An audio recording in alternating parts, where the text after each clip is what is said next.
Hello, everybody, and welcome back to the Patreon podcast. This week I wanted to talk about something a little bit more simple and fundamental to art in general, and that's contrast.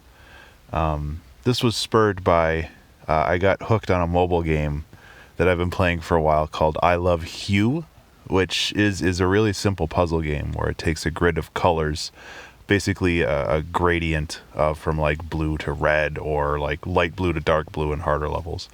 And it scatters, it randomizes the position of all those tiles, and you have to put them back in the original order. It's very simple, but it's pretty addicting and fun.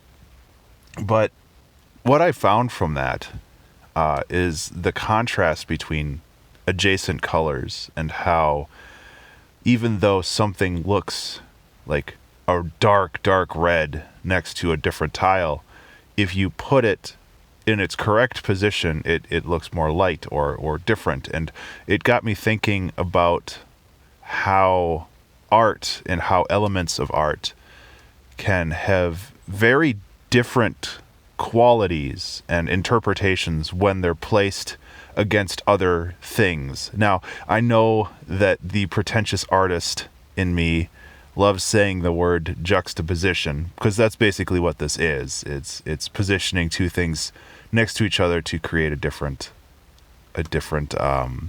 meaning. But I really like the idea of using contrast in art, and I don't do it as often as I should. When I'm doing the 2-hour track challenge, specifically when I'm doing the 2-hour track challenge, because it has a time limit and I can't always fully process what I want to do. I can't process my intent. I just have to keep working. But when I'm doing the 2-hour track challenge, one of the things I complain about with a lot of the songs when I'm starting out is it feels like creamy peanut butter.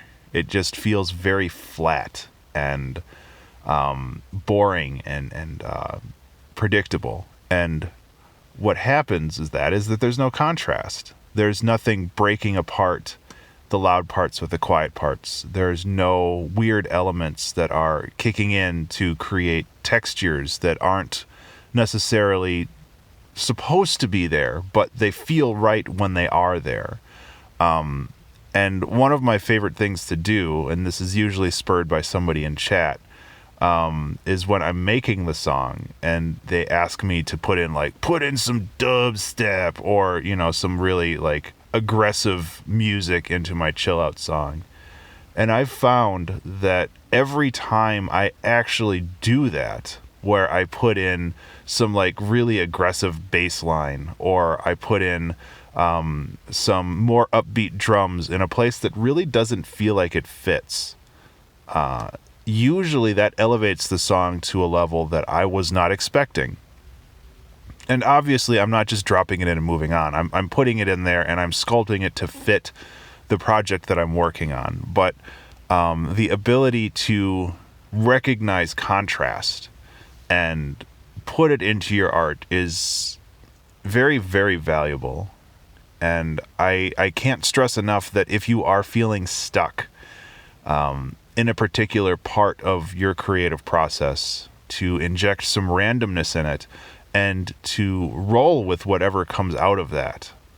Because more often than not, you have the skills necessary to make whatever pops up fit. And I'm not just talking about music, I'm talking about painting or anything else.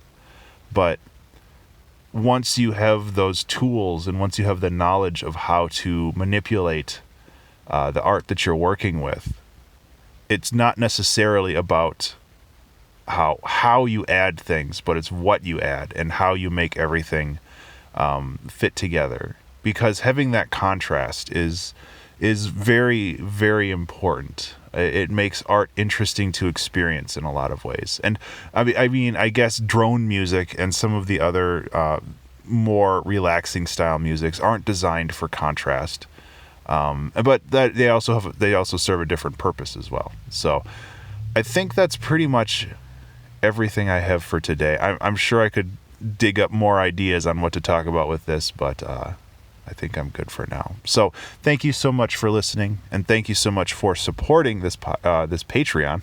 And I'll talk to you next time. Be remarkable.